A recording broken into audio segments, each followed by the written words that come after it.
welcome to Integrate or Die. I'm Steve Hunt. And I'm Jordan Katz. In this episode, we chatted with Paul Rubenstein, who is an expert in people analytics technology. And Paul also is was a CHRO, is very much familiar with technology, but also really using the technology extensively. And what were some of the things that you took away from this conversation, Jordan? Well, first of all, I learned a little bit about the inspiration gap, the gap between understanding new data or understanding new insights and actually taking action, as well as, we delve deeply into the rich digital footprint that all employees leave. And how do you take that and turn that into something that's interesting to the people that need to do something about it? Yeah, I think Paul's fascinating because he's super passionate and he's applied a lot of this use of data, and he kind of he's almost like trivialized the data. He's like, we can get the data from so many different places now. He's kind of in that sense pulling the data in, particularly when you work for Vizio or where he works. It's probably you have access to a lot of data because it's a company Right. that specializes in people analytics data. But what I thought, a couple of things that he commented on that I found really fascinating. One was modeling the use of data the way the chief financial officer uses data, where that you pick certain metrics that are really important to the business and you push them out, but you push them out on a regular basis. He said in a lot of HR data, they look at stuff once a year and then when it doesn't change, it's like, why didn't it change? As opposed to constantly showing people using data for ongoing understanding. But the second thing tied to that too is making sure that the data that you're pushing out is not just HR data, it's HR data tied to business data. And he said a lot of issues as HR, we tend to become sort of myopic and we look at HR data that matters to HR people about HR processes. Like an example would be, time to fill or stuff like that, which is internal HR data without tying it to what the business cares about, which is usually having to do with money, profit and growth, things like that operation. So I thought that was a really good observation and advice. So with that, let's give a listen to Paul. Well, hey, first of all, hey, Paul, thanks so much for joining Integrate or Die. The way we always start this is telling you why we invited you on, but then asking you to explain how you view your own background experience. So really, when we looked at the show, we were looking for people that focused on using data and really focusing on technology and enabling us to have better insight and better data-driven decisions about people. And certainly in your background, you've done this both in the company that you work for, but also in your own career as a HR leader. So that's kind of how, when we put the show, we thought about that. But my first question is, how did you describe your background and expertise when it comes to HR technology? What do you consider yourself an expert in? It's a funny thing. I don't think I never consider, I'm surrounded by such brilliant people. It's hard to be for me to consider myself an expert in anything, right? I think I'm good at connecting the dots for people in the application of the technology, right? And my passion is really been about how you use this as a means to an end. Mm-hmm. Okay. Yeah, I understand how the stuff works behind the scenes. I mean, not as much as like a true engineer, right? But like for me, it's always been, what are we trying to accomplish with this and why aren't we? Right. I will tell you, like, I am fascinated. It takes a lot to connect all of the different pieces of the technology, right? Jordan, Mm-hmm. you mentioned it before in the pre-interview, right? About how it's been this long-standing goal to connect the chain. Tell me, who did I hire? Where they were hired and how they were hired and my selection criteria. Did it actually play out that they are a more successful employee, or was it the training that they took or did not take, right? And where does diversity play into that, or where does location and who they work for and relative pay, right? You follow that chain all the way through, and that's always been the holy grail. It's really hard to do. Okay. So true. And I remember flopping at this at once. Okay. Mm-hmm. Early in my career, I was definitely in over my head. And I was running for a now defunct company. We had globally outsourced learning, HRIS, call center, employee relations, you name it. Okay. For a big global company. And this was 2003, 2004, I can't remember. This early days, okay? It was so early, we customized a front end for PeopleSoft to have an actual web-friendly transaction. Anyway, I'm like, this is it. This is the Holy Grail. And I took the data from the learning system and the applicant system and the HRIS system, and we crunched it all in this Microsoft Access database. Okay. Hello, haters. Yeah, right. That's the best we had. It was either that or Fox Pro at the time. It's all I could afford. And Lotus the Notes. worst part, Lotus Notes. Stop. And so, hello, Boomer. So so we're then, right, we would stay up all night trying to get this data to run on this system, and we would produce a set of printouts in PowerPoint, early PowerPoint, this big of charts and graphs, okay? Talking about turnover, talking about all this kind of stuff. It was painful. It used to take us till 2, 3 in the morning, go to Kinko's, pay to have it printed. And I remember sitting in front of these pretty damn good HR business partners at this pretty, company that I would consider an academy company for HR people. And I remember sitting there and they're flipping 1 page, 2 page, 3 pages, and they're looking at a bar chart. First thing they looked at me is like, how do I know this is right? And it came from your data. No, if I don't see a list, I don't believe it. Okay. And it was that moment I said, oh my God, the way people approach a lot of their data is only through the experience of validity by touching it, right? Wow. So when you think about the first HR transformation projects and business cases that we all wrote, it was the HR business partner saw the transaction, right, on that 3-part carbon form, and getting them to stop seeing it and see it in a system. They use that as both a control point and an intuition point. And I will tell you, most HR business partners are actually really good at pattern recognition. They may not be able to tell the story of the data. They understand when somebody comes and says, you should do a counteroffer. And they're like, counteroffers aren't going to work, right? Because they see across large groups of population where they're consulting to a manager who only sees a small fraction of the data, they're able to do in many ways what analytics does, right?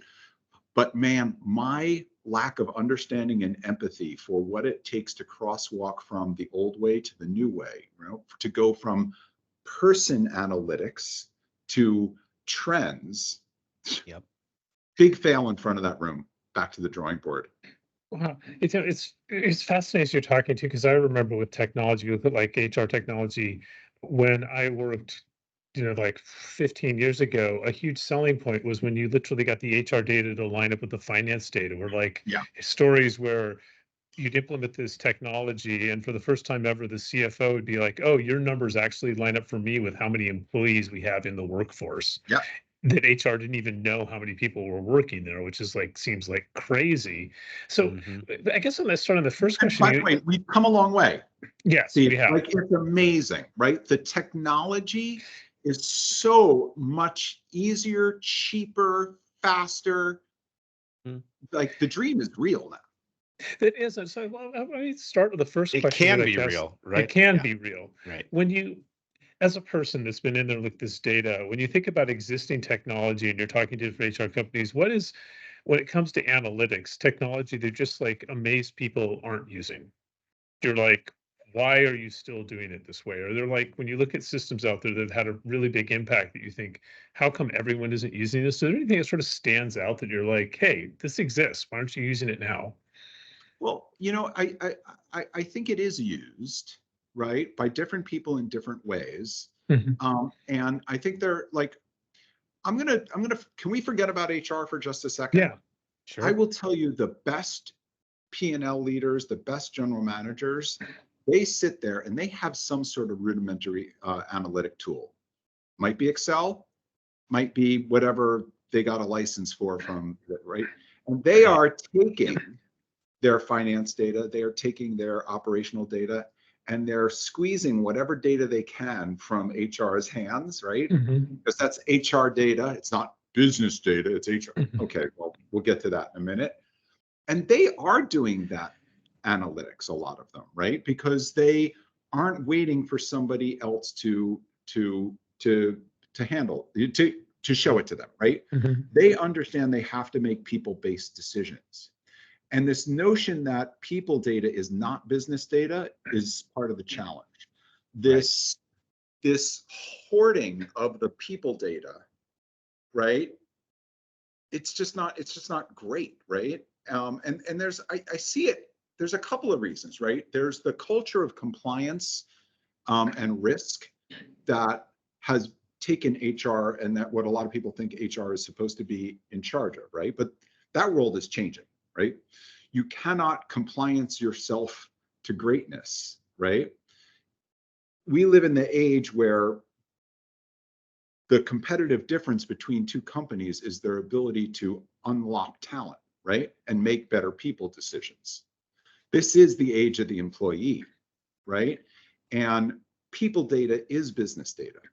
So we have to start sitting there and saying, how do we unleash this instead of guard it? But in order to do that, we also have to understand that HR, again, it was run for compliance and risk, but it was also run for cost. Think about, okay, I'm going to tap into your past. Has anyone here ever made the case to invest in a piece of HR technology before? Duh, right? You know, that's like, there's a lot of experience on this call around that. And you made that because it was efficiency. And think about all those big HR transformation cases. Hey, we're going to break apart people's jobs. We're going to create scale. We're going to outsource some stuff. We're going to replace some stuff with technology. We're going to do all this disruption. We're going to create this specialization. And at the end, when you come out of this, you will have the capacity to spend more time doing things that will impact the business in a positive way, right? Mm-hmm. How many of us have made that business case, and how many consultants are there out there? But when you go back and you look at it, how much slip back was there on the cost of HR? And the other thing that we see is the silos and specialization are so stratified, and the technology companies built systems for each of those specialties, right? And they're walled off, and they have different budgets, and they have different controls, and sometimes they have different data structures. And each of those vendors thinks they should be the system of record. No, you bring your data to us, or these closed systems, right? And that's where analytics plays in its sweet spot. We don't care what system you are, you know, bring your data together. Now, it's hard to do, right? Having a complete data model is hard. A lot of the tools for doing it are meant for experts. It's part of what attracted me to Visier. This is not a commercial for Visier, but like this is why I quit my job, because for the first time I saw an investment in HR technology that wasn't about the efficiency of HR, but it was really about helping elevate the ability for HR to tell stories with numbers, elevate pattern recognition, and in many ways unlock what the HR business partner has to steward the data, right? Forget about stewarding the data. Your value doesn't, and give it all, put it in the hands of the people manager outside HR and unlock that. And man, this technology has moved fast in the last 10 years, and it is only accelerating as AI changes the interaction model with data. Tell me who my best performers are. Of those performers, who is at risk? Because when you really get down to all of the different technology that have solved so many problems about integrating across these data systems, the real challenge we're up against right now isn't the tech. It's two things. It's, do people know what questions to ask? And how do they actually put that data into practice? So what am I fascinated with? I'm fascinated with the moment that somebody sees new data. Do they actually change their decision and make a better decision? So think about that and stay in that headspace for a second. Because if you've ever worked in a company and ever gotten frustrated with, you know, it's not your turn to get promoted, or how come that person got more money than me, or things are done by tradition or inertia or bias, right? We are human beings, right? Steve, you're an IO, you know this, okay? Yep. How does data then change those decisions, aligning them to a collective outcome, which is what turns strategy into execution, right? And this is what I mean. Look, the technology has come a long way. What I'm scared of right now is that the practices around using these insights and getting the right insights into the right hands at the right time is not keeping up with the tech. I feel like I've just been talking nonstop. Can I take a breath? Yeah, no, well, Yeah. this is interesting because there's a couple of things as you're talking there. One, it sounds, you're saying one of the challenges that the technologies overcome is the hoarding of data. Now, Yeah. Yep. still, I'd be curious if you still see companies doing that where people aren't releasing it, but the technology's at a point now where if you take advantage of modern HR analytics technology, you can pull data from different places, pull it together. It's not Yep. not simple, but doable. And then the next question, though, is that people have this technology, we have this more data, but are they making better decisions because of it? It's very, are they making even worse? They could be misled by that. And I'm curious, as you're looking at that, well, I have two questions. First, on the hoarding one, do you still think that's an issue? Do you still think that we still have HR people going, I don't want to share my data with business leaders, or is it, Absolutely. I see it all the time. Like, how would you you combat that? Why does so that happen? it's because people in this is what happens when you sell HR to make HR more efficient. And people and the practice of HR becomes more important than understanding that what you're doing is a means to an end for people outside of HR. What is the use case for this technology? If you buy something with the intent of making HR cheaper to run or having a transaction run faster or to have less friction in the employee changing their address or registering for a course or finding their wellness, right, vendor or whatever it might be, that doesn't move talent strategy, right? If you are a HR technologist out there today, I urge you to start thinking outside in and get in the head of a people manager. I think that's a great way to start. Okay. So have you ever worked in a call center or been to a call center? Yeah. Right. Okay, man. Definitely. Holy empathy Yeah. for both those jobs are tough. Okay. Right. Think about it, right? You might supervise 25 people on a shift. Okay. And you come in, you're just happy everybody showed up for work that day. The Barbara took Sally's lunch. Max didn't shower. Whatever you're dealing with, that day is there. Okay. And you only have so many hours a day to manage people besides manage the process, the metrics, all this other things that you're trying to do. So, how you understand what is signal and noise becomes really important. Think about it. It's always the quiet one that quit on you. Or who do you spend time with? The person who knocks on your door and demands attention, whether or not they are your best performer or worst performer or needy or not, right? So how do we start to think about using people technology to help those managers apply the right time, pay, et cetera, to the right people? Okay. I think that's, as you're talking, this is really resonating with me because you're saying part of this issue with like analytics technology is approaching it not from the perspective of what's going to make HR's life better. It's what's going to have an impact on the line managers. And I'm reminded of a conversation I had with a person who's saying, look, we don't hire people to be engaged and not quit and have skills. That's not what we pay them. We pay people, granted, if you're not engaged and have skills, you're not going to be effective, but we pay people to deliver results, achieve sales, all these other things. But HR doesn't go beyond engagement and turnover. True employee value is not measured in HR technology. I'd say it's not in HR data. It's in the business data linking to it. But do you think one of the issues is that a lot of HR people are just not comfortable with business data?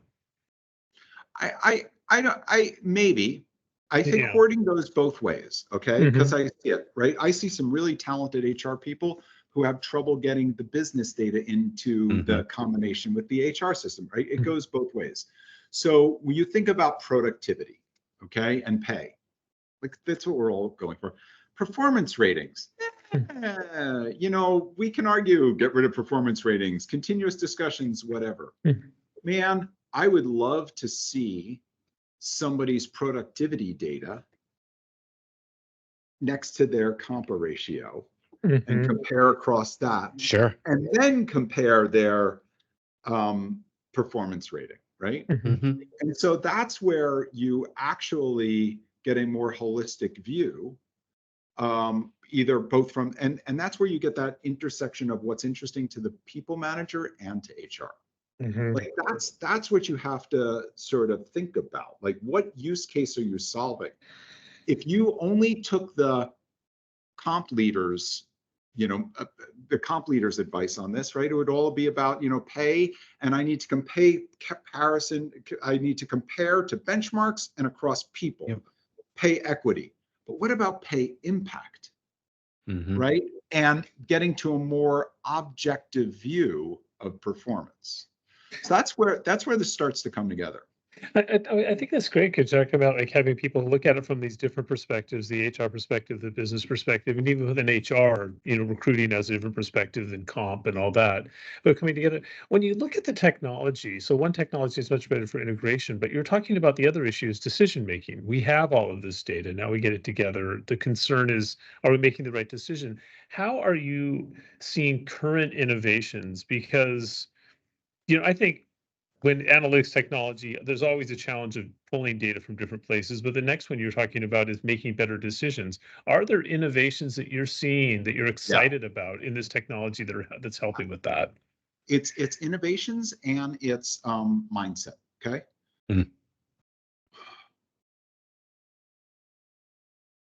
I tell everybody here, there is no customer success without content success. Content is king, right? So if you have a brilliant insight in a single system of record or across multiple systems of record, if it doesn't get into the right hands at the right time, right, then it's not going to get used. And the content has to be compelling, right? And so can I go back to what I said at the Yeah. beginning? Is it okay to Sure. repeat, right? Yeah. Like, so this is so who is good in a company at publishing content on a regular basis that everyone's like, oh, that comes out each month, I got to read it.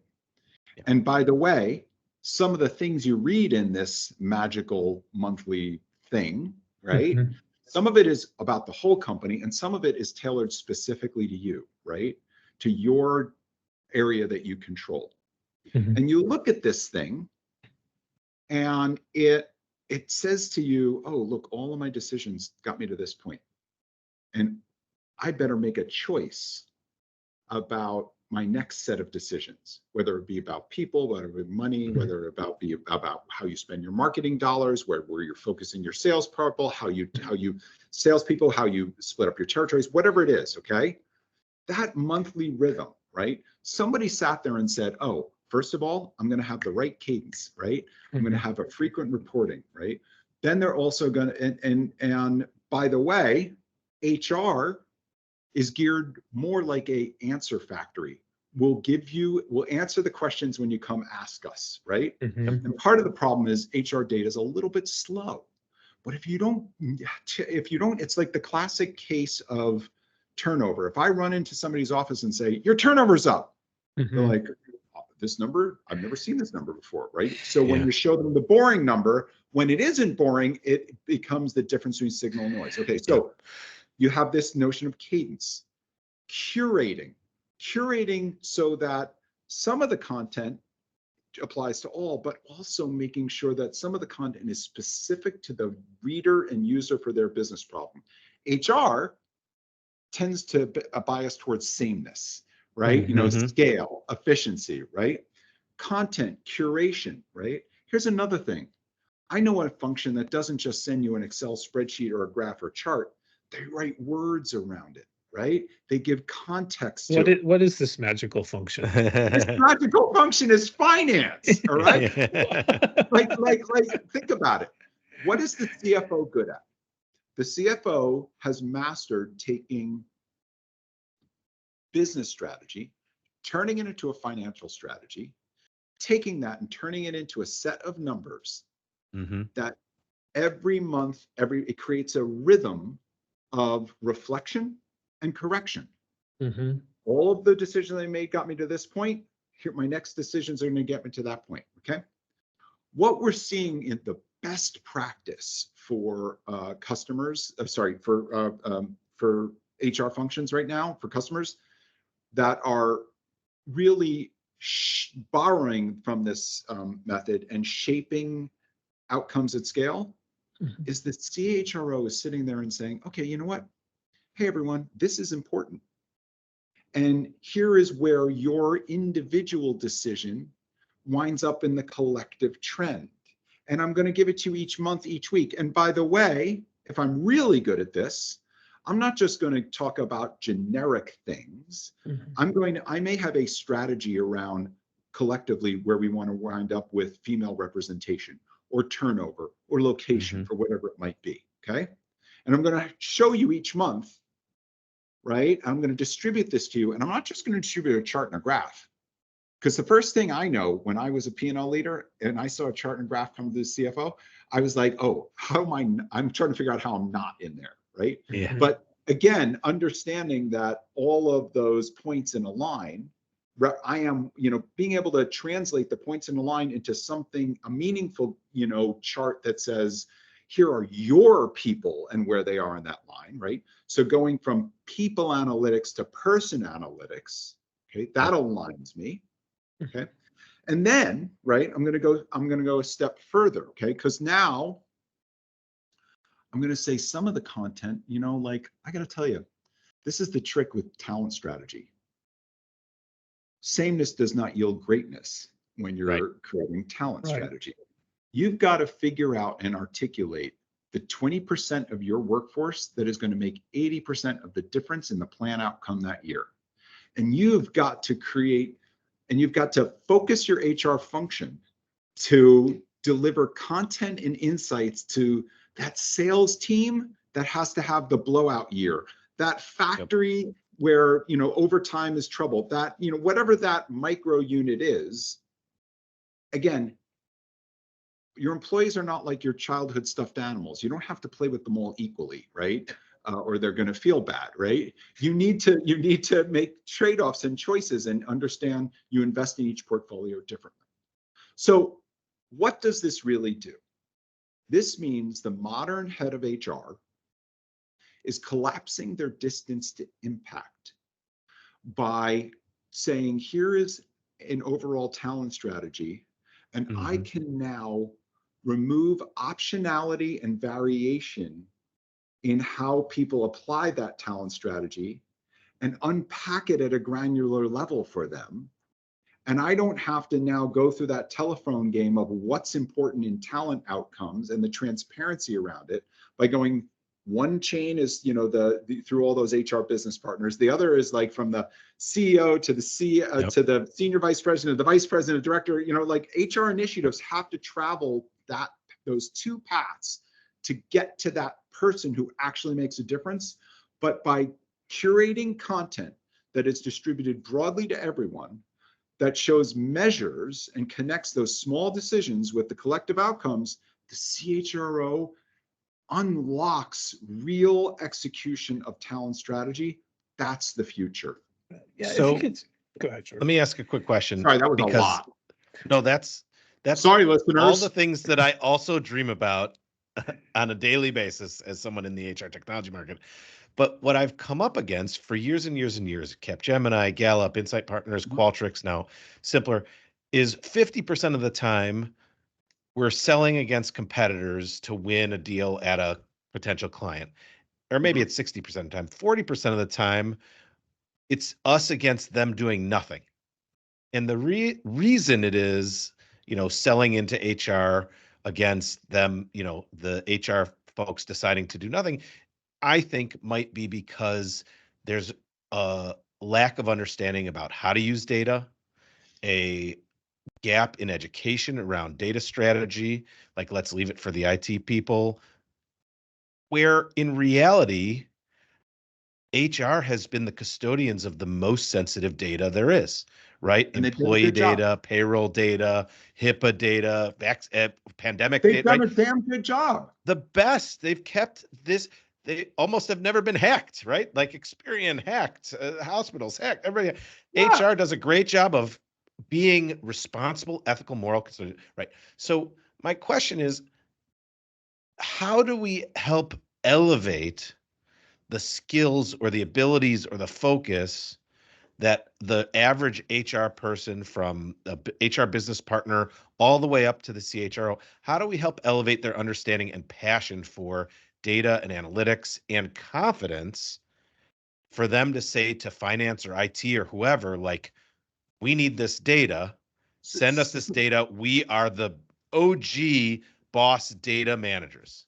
Okay, this is a complicated, like you're now in the hornet's nest of where everybody, you know, of where everybody is frustrated, right? Okay. Yes. So that's where I live, in the hornet's nest. Can we unpack this a little bit, right? Yes. Story number one.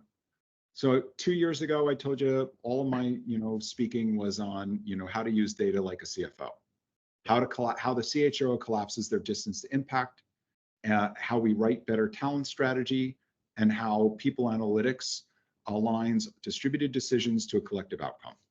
Boom. Yep. Last year, and both both CHRO conferences gave the same damn speech, right? And it was about closing the inspiration gap. And there's a couple of things I've learned and observed over the last 2 years. A lot of CHROs talk about having a function that is more data-driven. It's part of everyone's talk track. We know this. The actual application of this is a little bit of a mystery to them. And and I called it the inspiration gap. So a lot of time I spend with CHROs is explaining what the best companies are doing and helping them show what, not technology, right? Don't access a system, what you would publish to people to have them make that better decision, okay? To solve that business problem. Nowhere is this hotter than manager effectiveness, right? So I will tell you, people are, really woke up one morning and said, how come some managers are better than others? Think about, do you guys ever work in a supermarket, or you've been to a supermarket, right? Yeah. Okay, so I apologize, audience. Let's think about stereotypes for a second, okay? Imagine HR people getting a store manager to talk about their engagement stores. Now they're worried about whether the produce people showed up today or not. That's like, think about that, right? When you start to take the engagement data, the vacation data, the who took training, the overtime data, the cost data, the same store sales data, the customer sat data, and you blend that all together to really have a composite view of manager effectiveness, manager impact, whatever you want to call it. And then say, who are my best, who are my worst, at a balance, right? And you're able to show that it is both being good at managing the operations and people and financial decisions that give you your sustained thing. Now you can sit and say, hey, who is truly the best, not who's the loudest, or who has the top sales one quarter but not sustainable, but also show the others that by managing in a balanced way, you too, right? So you can raise the floor. Because I always believed in companies, if you made the bottom and middle 10% better, you get, is much easier than trying to get one or two people to outperform, like, the entire market, right? And by the way, anybody can hire a superstar, and there are only so many, but it's the managers who can, forget about the underperformers, get those middle of the pack performers and get extra out of them. So imagine that through data. Okay, so that's that first thing. This inspiration gap is the first one. Capability and getting over fear is that second one you raised. That's interesting. I'm going to go all the way back to I'm going to go back 10, now 11 years, 12 years now, which I realize makes me a granddad in people analytics. And I was having an argument about rolling out analytics. It was actually early this year, before I even worked here, with a head of HR at a big company. And the HR business partners were like, well, we have to be comfortable with the data first. You know, we can't, what if they ask us a question we don't know the answer to, et cetera, et cetera, et cetera. Can we have a month of training? Can we, you know, whatever. And the head of HR looks at me and says, you know what the best way to get them good at this fast is to release the data, the analytics, to the P&L leader they support and them on the same day, and have a race to the insights. Really interesting. Battle, really interesting. math battle. But this is part of it, is debunking that it takes some sort of math degree or genius to understand a graph or a chart. Your job is not to understand the detail. Your job is to contextualize it and say, how do I apply the data? What does it really mean? You don't see the CFO get into a fight when they're talking about a cost trend with a P&L leader that says, I don't believe the data. I think you have the general ledger entry coded wrong. No. Right? But HR feels like they have to defend every individual element of data. There will always be some noise in the data, but you're not consulting to a transaction, you're consulting to a trend, right? So they have to get past that. But then that led to the other thing that I've noticed. The HR function will model the data behaviors of the leader they want to be. So if you think about a classic HR leadership team meeting, okay? Tell me if you've been to this meeting. The head of HR opens the meeting. Each business partner representing a business unit goes round the table. What's going on? Oh, this is happening, that's happening. And then you get to learning. Go read this book, all right? Then you get to the comp people. You're paying too much, the ops people. Too many transactions, right? Whatever it might be. Okay, I kid. But imagine if you started with the numbers, right? So operations leaders know this because they start every meeting often with the OKRs. Okay, everyone, let's just look at the OKRs objectively, and then we'll talk about the issues, because it balances us back to help understand the difference between urgent and important. And now imagine if the HR leader says, okay, it's okay to open up a laptop in a meeting, and let's look at the data together. And if we have a question, part of it also means using technology that doesn't require you to go to an expert each time, right? So you can sit there and ask that next question, because remember, the point of people analytics is not to answer questions. The point of people analytics is to help elevate the questions that everyone asks. It's to get to the next best question. Yes, AI will help this in the way we interact with it tremendously, and that's real and now. But we still have to remember that everything that HR does, including its technology, is a means to an end, and work backwards from that. I'm sorry. Oh, no, I think as you're talking, I think one of the things with the technology plays a huge role. There's I'm talking to like an HR leader who was saying that when you had the data locked up in some system, so they told a story about how like a manager would be like, oh, turnover spiked in my unit. And they're like, why? Well, because Frank quit, right? And they're like, well, one person does not a turnover nightmare make. And they said the problem is when you had, they told this story after they got like their data analytics technology enabled on just their mobile phone, and they're like that I could literally pull up in the conversation immediately. Well, let's actually look at the trend. Look, turnover's gone down overall, one person leaving. But they said it used to be that we had to go back, ask for this report. By the time you get it, it's a week later. The whole thing's changed. And the moment to change, the moment to influence is gone. Gone, exactly. And so starting this upward spiral of behaviors till you get to the point, like, you guys drive, right? Do you drive? Yeah. open, right? I'm not allowed. I'm a passenger princess, and I walk to work. But like, you It's good wouldn't. for you. You often drive to the same place over and over again. Yes. Right. Sure. Do you find yourself turning on Google Maps or Waze even though you've already been there before? Because you want Yes, to because see I'm chronically lost. or you want to see the traffic, or Right. you want the Oh, best yes. It's routing the data. possible, or whatever it is, Yes. right? So now we talk about competitive advantage in making people decisions and in companies. Who's going to do better? The person who's assisted by data or the person who relies on tradition and inertia, right?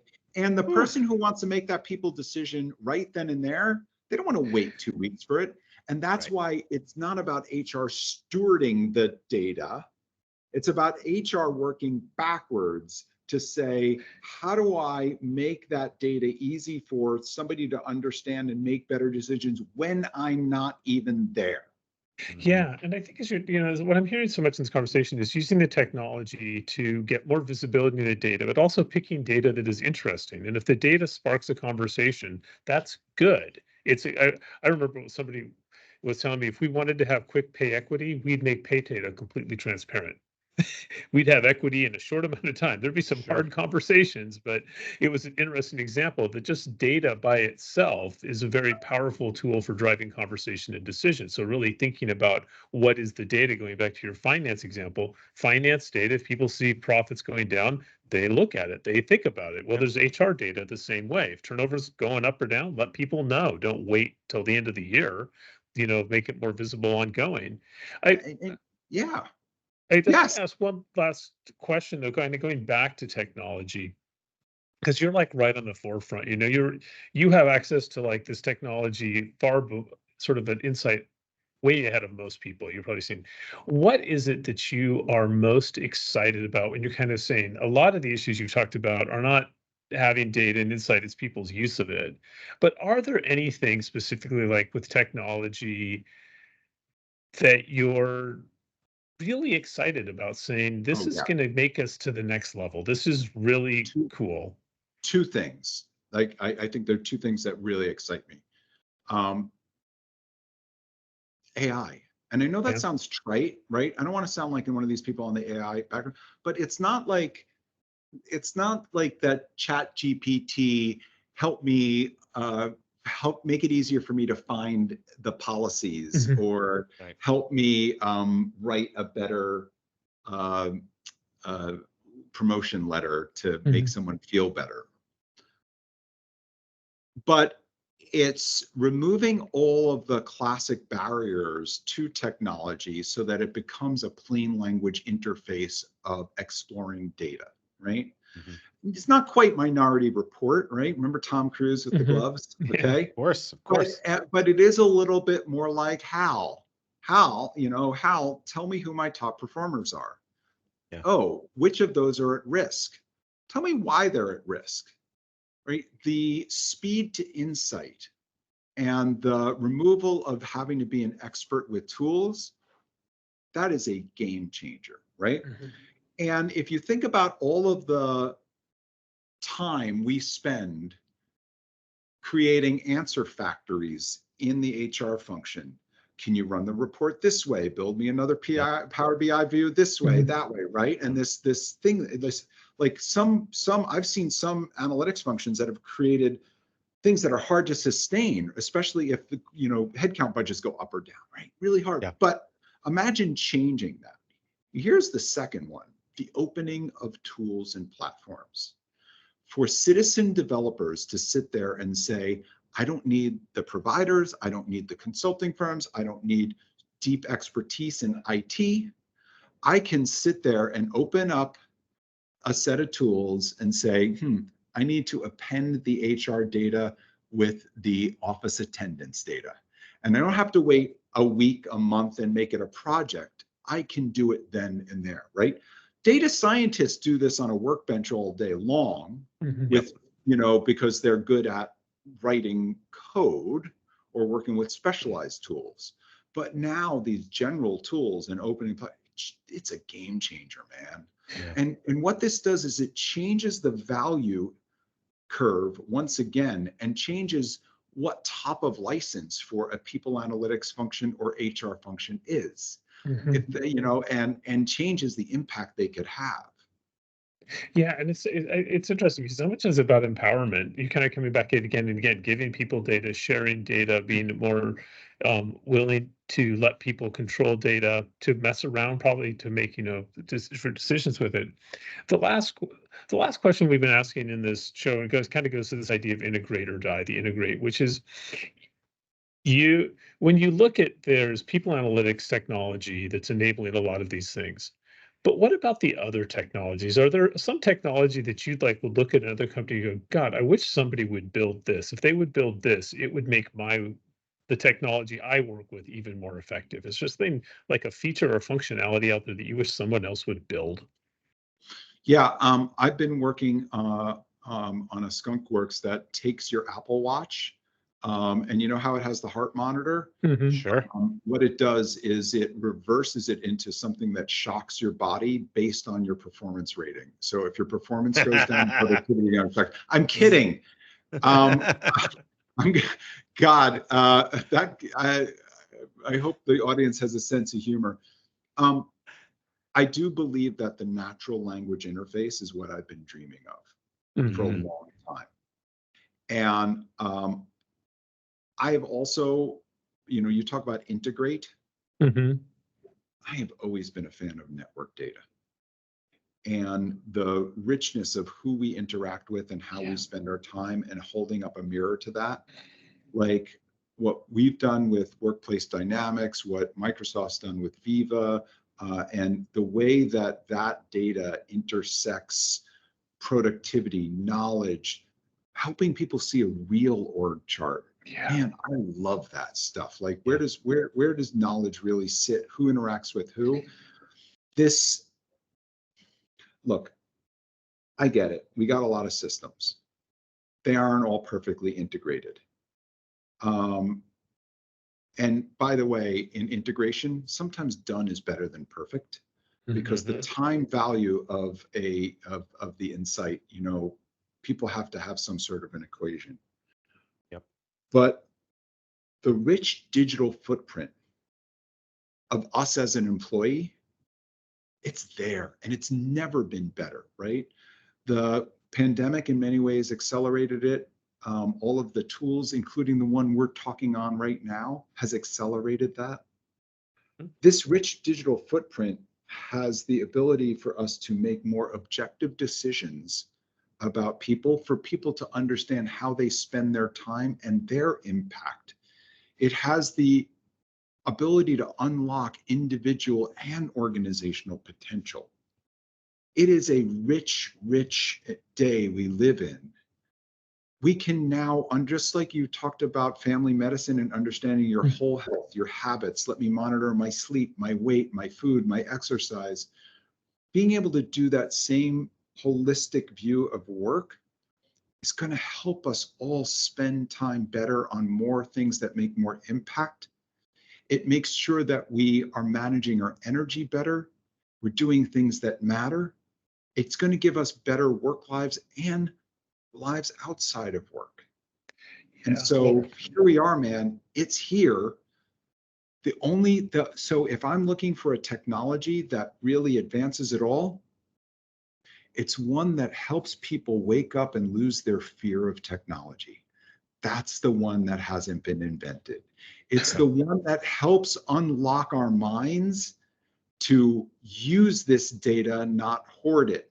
It's the one that unlocks empathy in HR for the end user and helps HR remember that everything they're doing is a means to an end. yeah, no, I think that's great. I think there's the relationships too, where you talk about that. People always say business is about relationships, but how many companies measure relationships, Right. and Right. that ability. Well, Paul, this has been a very inspirational conversation. Really, just I love how you've taken it in a very different way, where you're sort of and talking about so much of this use when it comes to people analytics technology is more about how we approach the whole concept of data and the use of data and the comfort of data. And so I want to thank you very much for taking some time to meet with us on Integrate or Die. This has been a great conversation, and I look forward to, well, I don't look forward to that Apple Watch device you're creating, but I look forward to all the other devices. So You're going to be the so number one user of shocking technology, Steve. I guarantee it. Paul, thank you so much. It's so great to see you again. My pleasure. And we look forward to being together again in the future. All right. Okay. Thanks, Take Paul. care.